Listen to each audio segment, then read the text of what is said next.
No final dos anos 70, você começa a ter um processo de abertura pelo próprio desgaste que o regime vem assumindo, né? É quando, por exemplo, você vê grandes greves voltando a acontecer no Brasil. Você tem em todo o país grandes greves acontecendo, categorias mais bem organizadas ou de setores que têm maior influência na economia, como é o caso. Aí, nesse momento, a indústria, principalmente automobilística no Brasil, estava em Ascensão, grande né? efervescência e ascensão. Uhum. Mas, ao mesmo tempo que estava em grande efervescência, você tinha uma enorme exploração dos trabalhadores que atuavam nessa indústria. Então, é exatamente nessa indústria, lá em São Paulo, na região do ABC paulista, que surge um sindicato que promove uma grande greve, que emerge uma grande liderança desse processo, que enfrentam vários processos ano a ano de greve e repressão e prisões e busca. Essa liderança emerge dessa luta organizativa sindical e surge como uma grande liderança política. Depois funda um partido político, né, que estamos falando aqui do Lula, né, que Uhum. ele surge como líder sindical, depois organiza um partido político e começa a disputar o processo institucional da política, né, da organização da sociedade. Sim. Então, Falando do PT, como você me falou, até antes da democratização, da redemocratização, né, o fim do período militar, o PT não era um partido oficial, ele só começou a atuar a partir de 88, a partir das eleições de 88. Não, como foi isso? não. O PT surge em 81, né? Ele é fundado em 81. Mas já era autorizado a participar nas eleições indiretas, assim, no Congresso? Já. Como é que Aí é? já havia alguma abertura política, você já tinha a possibilidade de eleger deputados, de eleger prefeitos, já havia disputas eleitorais que já estavam se dando com uma maior abertura política. Né? O regime vem se desgastando e ele tem que abrir e fazer concessões. Então, o Partido dos Trabalhadores ele surge nesse amálgama de reorganização da sociedade que estava se dando, né? E aí ele começa, ele é fundado em 81, mas para fundar ele você tem um longo processo de discussão nas casas, em comunidades de base, em reuniões com trabalhadores, você tem com reuniões com trabalhadores rurais, trabalhadores. Então você tem um processo. Nas universidades, muitos intelectuais se envolvem com esse processo de construção desse partido, muitos sindicalistas. Então, você tem todo um processo que vai acumulando para que em 81 o Partido dos Trabalhadores seja fundado. Né? Ao mesmo tempo, você tinha o Partido Comunista, que já existia desde o início do século XIX e que foi proibido no Brasil e passou a atuar na clandestinidade. Era o PCB, é isso? PCB, Partido Comunista Brasileiro. Então, ele passa a atuar na clandestinidade. Ele é proibido, mas as pessoas que se identificam com ele, se organizam, continuam organizando. O partido, por não ser institucionalizado, não significa que ele não exista, que ele não funcione. Obviamente, você não pode fazer uma divulgação, você não vai participar das disputas eleitorais, mas você organiza a sociedade, as ideias e as pessoas, né?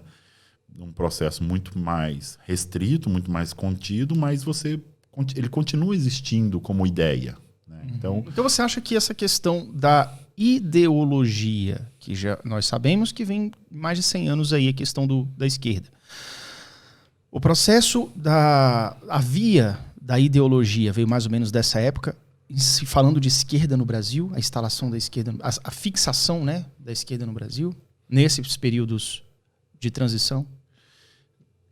Como eu falei, ele vem de antes, ele vem de um processo muito anterior. Agora, com a redemocratização, né, a partir dos anos 80, você tem uma oficialização dos partidos de esquerda e uma possibilidade de que as ideias de esquerda não sejam propagadas abertamente. As pessoas não precisam ter medo de que vão morrer, porque dizem que quem lucra com o trabalho tem que dividir esse lucro.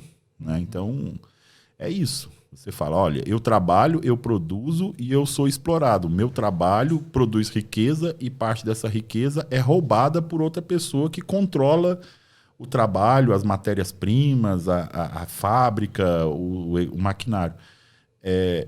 Isso não está certo. A riqueza produzida do meu trabalho tem que ficar comigo. Se dizer isso, você morria. Boa parte da história do Brasil, né? Então, com o processo de abertura democrática, você começa a ter a possibilidade de que os partidos de esquerdas, as agremiações que defendem ideias de esquerdas, grupos de esquerda que passam a atuar em vários setores da sociedade possam propagar as ideias que elas têm da esquerda, né? Então, se reconstrói um processo organizativo mais formal das ideias de esquerda. Elas não morreram em nenhum momento, nem com a ditadura, nem as pessoas continuavam exercendo as atividades, organizando as ideias, organizando os grupos, fazendo seus panfletos, mesmo que informalmente havia...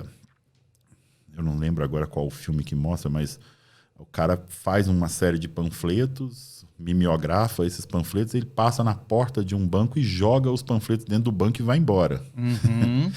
Então era uma forma de jogar a ideia ali. Jogar as ideias, né? Entendi.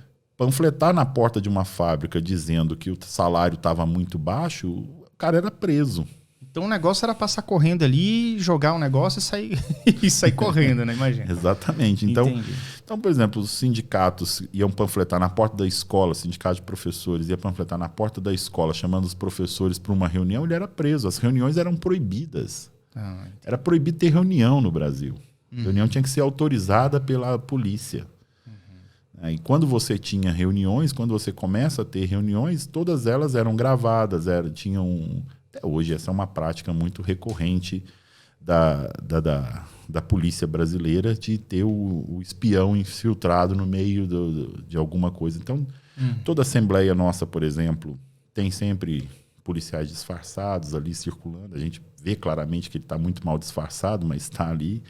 Ontem mesmo que teve uma manifestação na Praça do Buriti, tinham vários ali tirando foto, observando, fazendo serviço de inteligência, né? Assim, mas na verdade está mapeando as pessoas, está identificando quem são as pessoas, quem são lideranças e montando com isso o seu bookzinho de pessoas a serem vigiadas.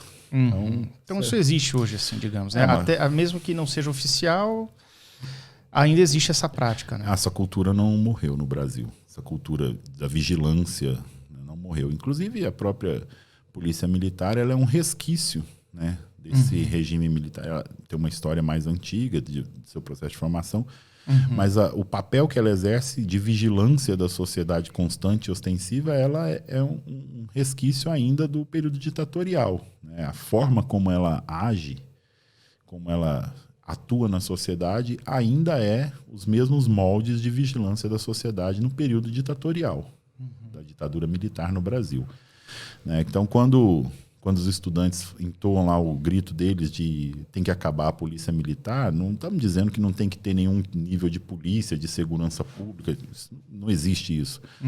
Mas a forma como atua, como exerce, como é formados os agentes da polícia é que precisam ser repensados pela própria polícia, né?